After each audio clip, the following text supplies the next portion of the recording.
Pada kesempatan kali ini, kelompok 5 akan membahas perusahaan jasa yaitu JNT Express. Boleh next? Sebelum membahas perusahaan JNT Express sendiri, perkenalkan dari kelompok 5 ini ada Rafli Muhammad Farhan dengan NIM 2021-817, ada Ayu Nirwana dengan NIM 2021-80122, ada Yemima Naftalia dengan NIM 2021-80123, ada Nanda Fadila 2021-80139, dan saya sendiri Malika Nazwandia dengan NIM 2021-80184. Sebelum membahas ke yang lainnya, pada perusahaan JNT Express ini lebih membahas yang awal itu sejarah, di mana munculnya perusahaan jasa ekspedisi ini tuh dilatar belakangi oleh meningkatnya minat untuk belanja online di beberapa e-commerce dan marketplace.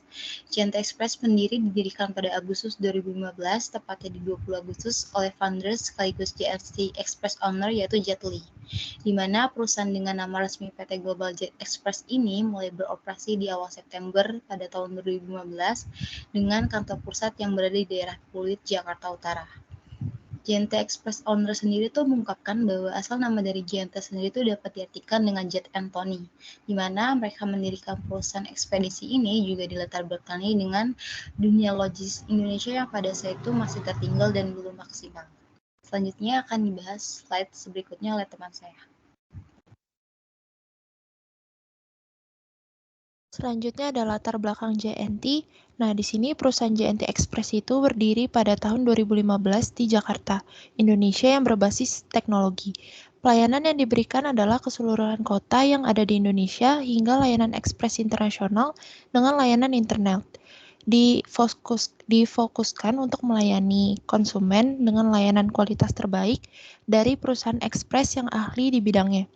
Di sini JNT Express Bekasi adalah cabang kedua dari perusahaan ekspres yang sampai sekarang sudah mengembangkan sayapnya di berbagai kota yang ada di Indonesia. Informasi di JNT Express Bekasi masih belum efisien karena masih menerapkan sistem pengarsipan yang konvensional yang berpengaruh untuk pengembangan dan kemajuan perusahaan. Arsip yang tersimpan ada bermacam-macam, di antaranya itu surat masuk, data konsumen, VIP, data karyawan, surat keluar pengiriman barang bagi konsumer, dan surat keluar ketersediaan barang konsumtif dari gudang untuk drop point seperti strapless, isolasi, bubble, pulpen, kwitansi, pengiriman barang, dan lain-lain. Selanjutnya akan dijelaskan oleh rekan saya. Oke, selanjutnya saya akan membahas visi dan misi dari JNT. Yang pertama ini visi dari JNT, yaitu memajukan dan mengembangkan perusahaan jasa titipan atau kargo dengan manajemen resiko yang handal, terkemuka, dan dipercaya oleh masyarakat di seluruh Indonesia, serta mensejahterakan masyarakat kurang mampu. Next. Selanjutnya, ini misi dari JNT. Yang pertama ini, JNT menyediakan produk jasa angkutan atau titipan ke seluruh pelosok Indonesia dengan mengutamakan kepuasan customer.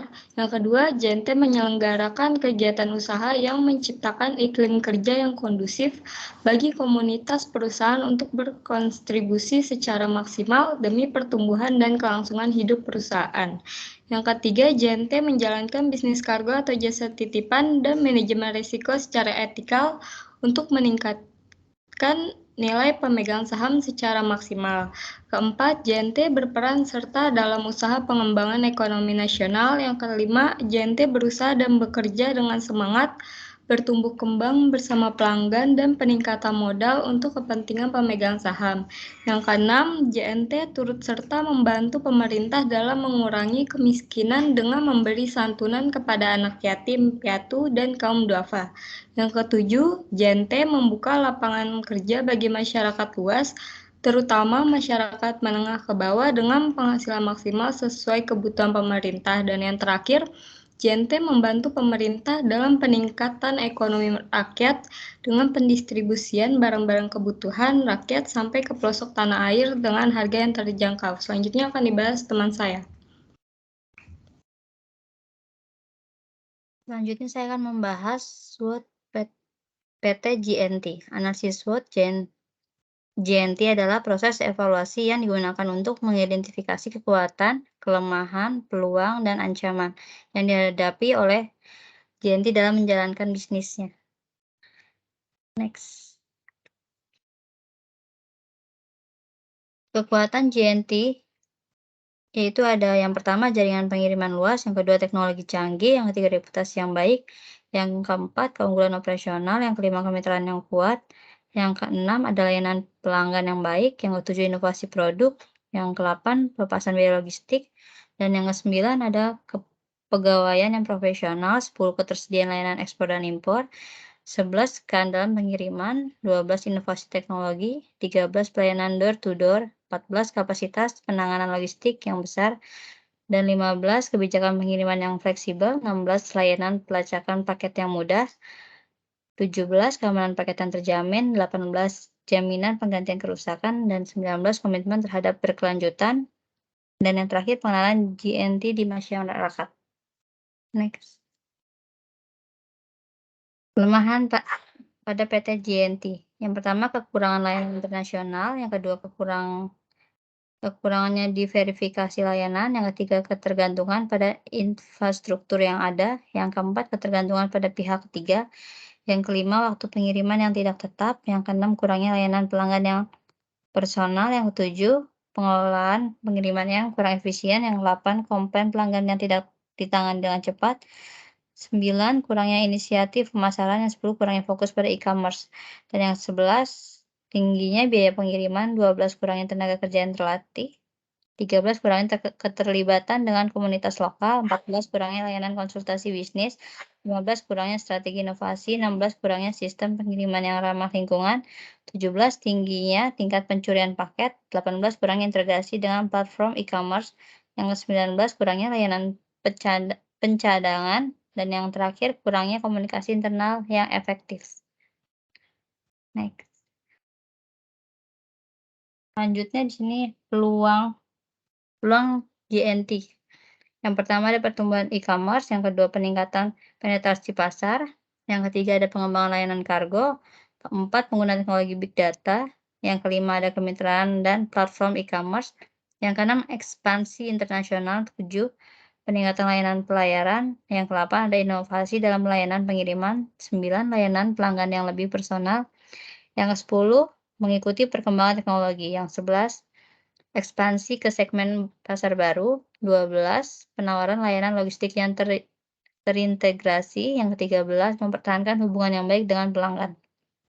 Dan yang ke-14 ada penerapan e-money, 15 penggunaan solar power di fasilitas, yang ke-16 layanan pengiriman sama hari, 17 inovasi di bidang keamanan pengiriman, 18 pembuatan aplikasi mobile, yang 19 mengadopsi teknologi otomasi, yang ke-20 meningkatkan kecepatan pengiriman. Selanjutnya ada ancaman JNT. Yang pertama ada kompetisi yang ketat, yang kedua perubahan regulasi pemerintah, yang ketiga tingkat pertumbuhan ekonomi yang rendah, yang keempat perubahan kebiasaan konsumen, yang kelima peningkatan biaya bahan bakar, yang keenam ada ancaman keamanan, yang ketujuh fluktuasi nilai tukar mata uang, yang kedelapan perkembangan teknologi pengiriman alternatif, yang kesembilan peningkatan tarif dan bea cukai, yang ke-10 ancaman krisis ekonomi. Dan yang ke-11 ada penyalahgunaan layanan, yang ke-12 keterlambatan pengiriman, ke-13 fluktuasi biaya logistik, 14 peningkatan polusi, 15 risiko kegagalan teknologi, yang ke-16 bencana alam dan kondisi cuaca ekstrim, yang ke-17 risiko kerusakan paket, yang ke-18 pemanasan global, dan yang ke-19 krisis kesehatan. Selanjutnya akan dilanjutkan oleh teman saya. Selanjutnya saya akan menjelaskan layanan JNT. Pengiriman paket makin lancar melalui 4 jenis pelayanan JNT. Pertama, pengiriman JNT reguler, estimasi waktu dan tarif ongkir JNT reguler. Kedua, pengiriman JNT ekonomis. Ketiga, pengiriman JNT kargo. Keempat, pengiriman JNT Express. Selanjutnya ada layanan unggulan. Beberapa strategi saat ini menjadi unggulan dari bisnis JNT adalah pelayanan non-stop 24 jam setiap hari tanpa libur. JNT berkomitmen untuk melayani pengiriman setiap hari tanpa terkecuali hari libur nasional, tanggal merah, ataupun cuti. Ini tentunya sangat memudahkan pelanggan. Yang kedua ada menjangkau seluruh wilayah Indonesia. Saat ini JNT telah menjangkau hampir seluruh wilayah Indonesia hingga ke pelosok. Saat ini seluruh Indonesia telah terdapat 100 pusat pendistribusian paket gateway dan memiliki lebih dari 4.000 titik operasional pengantaran paket. JNT juga memiliki lebih dari 30.000 sumber daya manusia yang unggul dan terlatih di bidangnya. Selanjutnya ada sistem pantauan real time. Pelanggan dapat melacak paket JNT yang dikirim dengan memasukkan nomor resi yang dimiliki secara online di aplikasi atau website. Selanjutnya ada kesimpulan. JNT Express merupakan perusahaan layanan pengiriman barang baik berupa dokumen maupun paket. JNT Express adalah perusahaan baru yang menggunakan IT dalam menawarkan jasanya. Mereka menawarkan kelebihan berupa jemput barang sehingga para pelanggan tak perlu mendatangi kantor JNT jika ingin mengirimkan barang. Cukup menghubungi pihak JNT melalui aplikasi berbasis Android dan iOS untuk menghubungi melalui hotline. Maka petugas akan datang untuk menjemput barang yang akan Anda kirim.